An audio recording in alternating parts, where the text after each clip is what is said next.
Welcome to a conversation that sets out to take the entire modern world order apart and rebuild it from the ground up.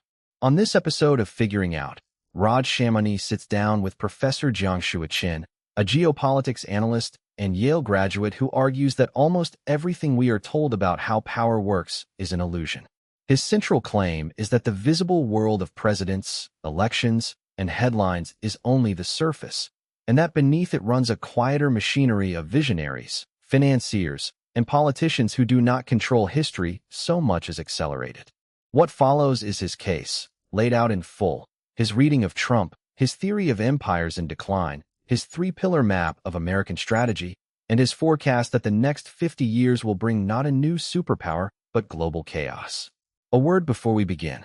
Much of what Jiang says is speculation that he himself labels as his own narrative with, in his words, no evidence. Some of it echoes old and contested conspiracy theories, and Raj pushes back repeatedly, saying he is not sure he buys it. None of this is presented as established fact or as advice. It is one provocative thinker's worldview, offered so you can examine it, doubt it, and check it for yourself, which is exactly what Jiang asks his listeners to do. Why Trump radicalized him. Jiang begins with the moment that turned him into a student of geopolitics, the election of Donald Trump in 2016. He calls it, without irony, a traumatic event. As a Yale graduate, he had been raised inside a comfortable belief system, that everyone is reasonable, that the world is logical, that the best and the brightest naturally rise to the top. Trump's victory shattered that. It forced him, he says, to re-examine his worldview and reconstruct a new political understanding from scratch. And the explanation he arrived at was not about one man. It was about a class. Trump won, in Jiang's telling, because the elite screwed up. They became incestuous, insular, arrogant, self-righteous, corrupt, and incompetent, and ordinary people were simply sick of it. The billionaire was the symptom. The rot in the ruling class was the disease. The 2008 betrayal. To understand Trump, Jiang says, you have to go back to 2008. Barack Obama ran on hope and change at the exact moment Wall Street had bankrupted the economy, and he won by a landslide. The bankers who caused the collapse, in Jiang's view, should have gone to jail. Instead, Obama appointed Larry Summers and Tim Geithner, the very people associated with the conditions that produced the crash, and they bailed out their friends at firms like Goldman Sachs, who then handed themselves enormous year-end bonuses while millions of ordinary American homeowners lost their homes. Jiang reserves his sharpest point for what he calls the greatest destruction of African American wealth in modern memory. Families who had spent decades building up assets and watched them evaporate, all under the first African American president, a man who had also won the Nobel Peace Prize. The residue of all this, he argues, was a deep and lasting sense of betrayal that would eventually find its voice. The Rust Belt flip. Jiang admits he ignored the 2016 race because, by every model he trusted, a Trump victory was mathematically impossible. The Democrats held a wall of pro-worker industrial states, Wisconsin, Pennsylvania, and Michigan, that Obama had carried by comfortable margins in both 2008 and 2012. On election night, Trump won all three. The elite response, Jiang says, was to dismiss those voters as racists. But these were the same people who had voted for a black president twice and then switched to Trump. Racism, he argues, cannot explain that swing. Betrayal can. The people who flipped were not expressing hatred. They were expressing abandonment by a governing class that had stopped listening to them. Revolutionary or just another elite? Raj presses the obvious objection. How can a billionaire be a rebel against the elite? Jiang concedes that the Trump of today can look like just another Republican. He asks aloud why Trump would start a war in Iran, why he is so supportive of Israel. But in 2016, Jiang insists, Trump was genuinely revolutionary because he did not talk like a politician. He talked like the average American, using simple words to name deep emotions, and his rallies felt less like campaign events than like a big pizza party. He did not have the polished Brahmin accent of a John Kerry.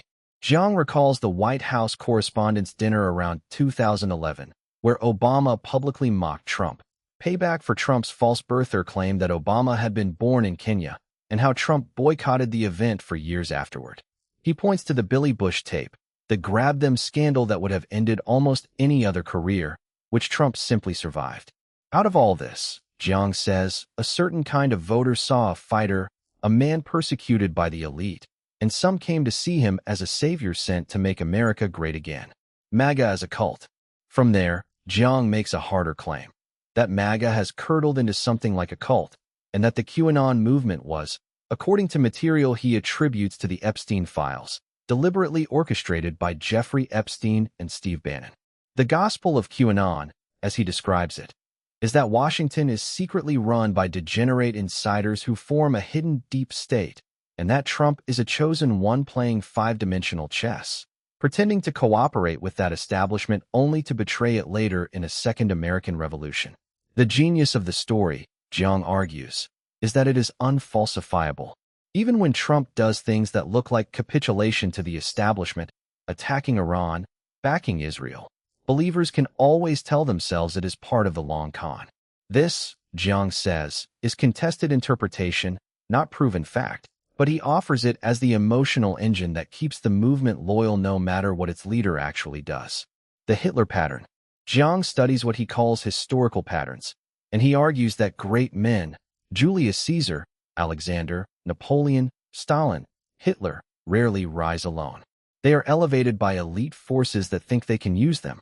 His central example, which he stresses is a matter of documented history rather than speculation, is that Hitler began his career as an informer for the German army, embedded in the fringe National Socialist movement in the early 1920s to monitor radical groups. Military financing plus personal charisma carried him to the top of a party that was then broke. Four established blocs, the Catholic Church, the landowners, the industrialists, and the German military, backed his rise because they feared the international socialists, the communists, might win power democratically, and the National Socialists looked like the safer radical alternative.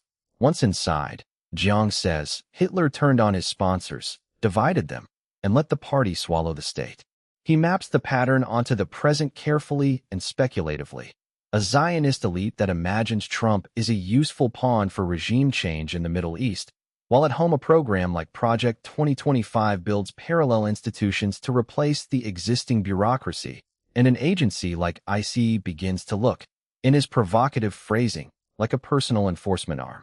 The open question he leaves hanging is whether Trump will seek a third term.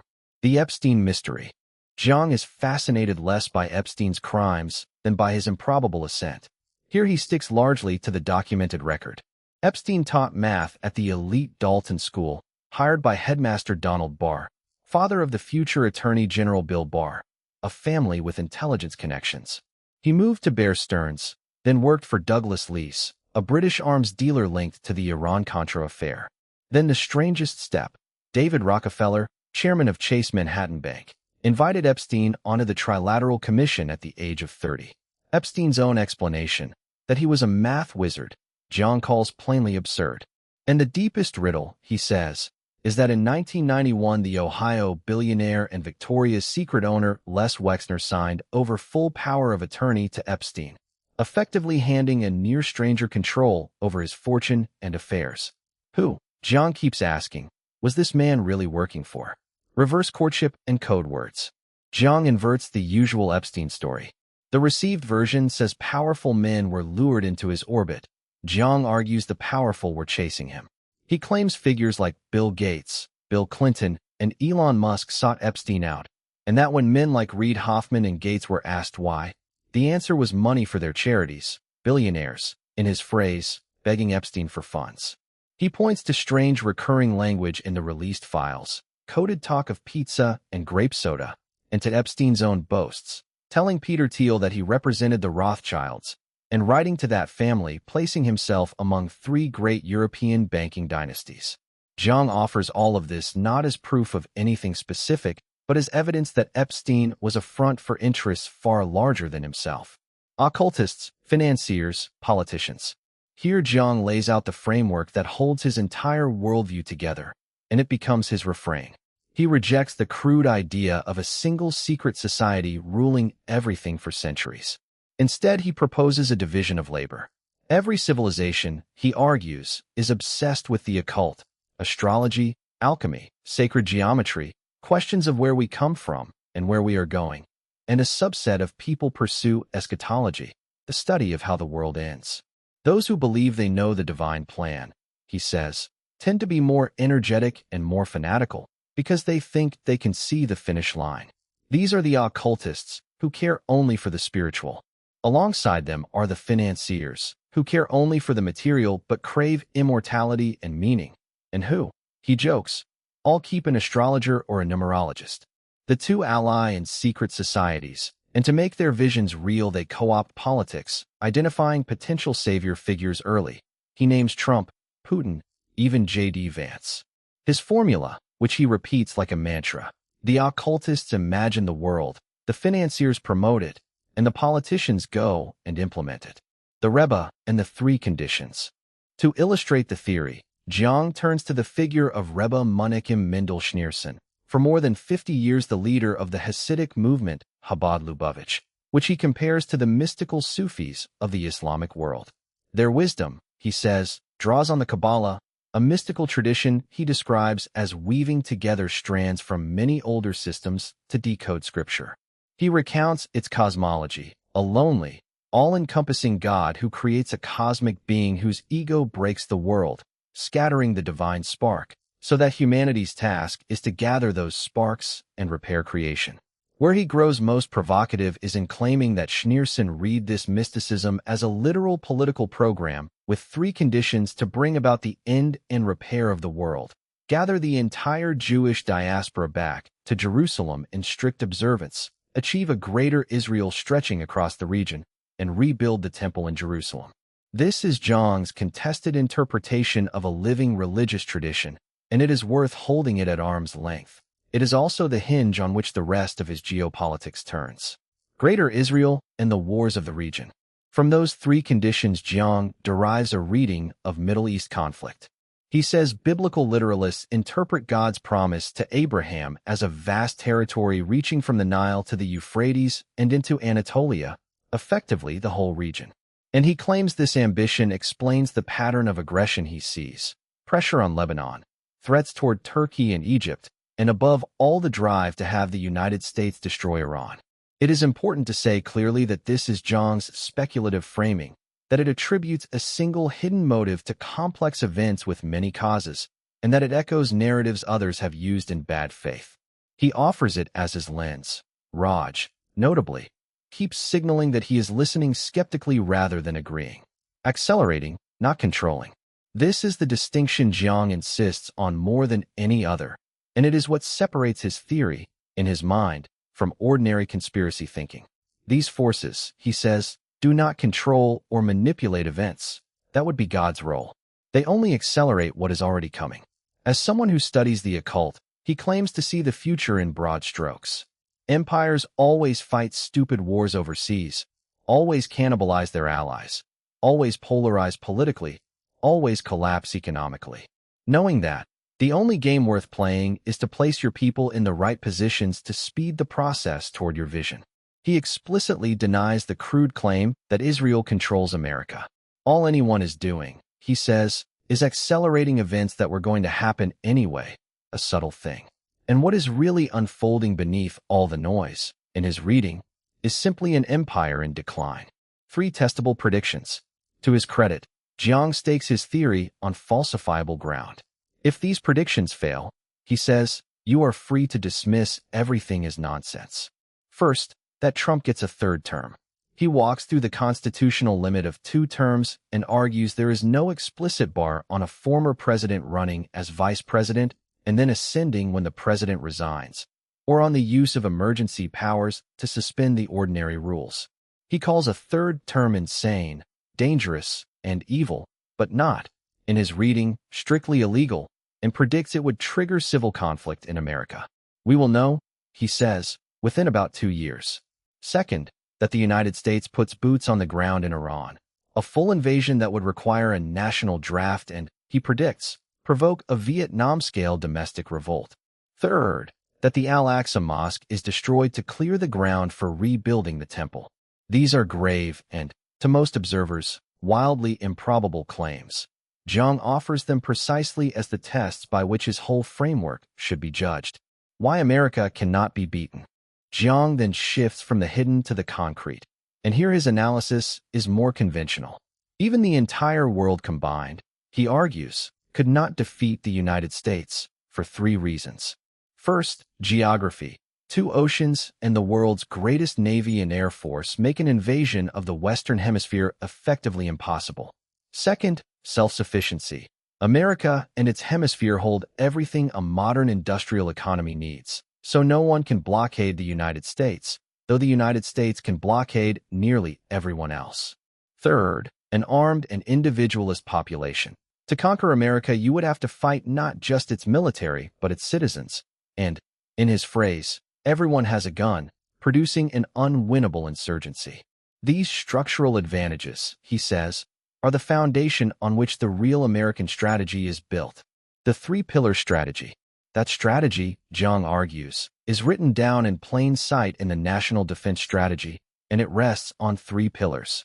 The first is enforcing a hemispheric Monroe Doctrine, no rival power allowed anywhere in the Americas, which he ties to a wave of recent moves he describes, from pressure on Greenland and Canada to an embargo on Cuba, framed as a response to Chinese inroads into South American soybeans, beef, and the lithium of Bolivia, Peru, and Chile. The essence, he says, is that the United States is positioning itself to charge a fee on all trade in its hemisphere, becoming, in his blunt word, the mafia.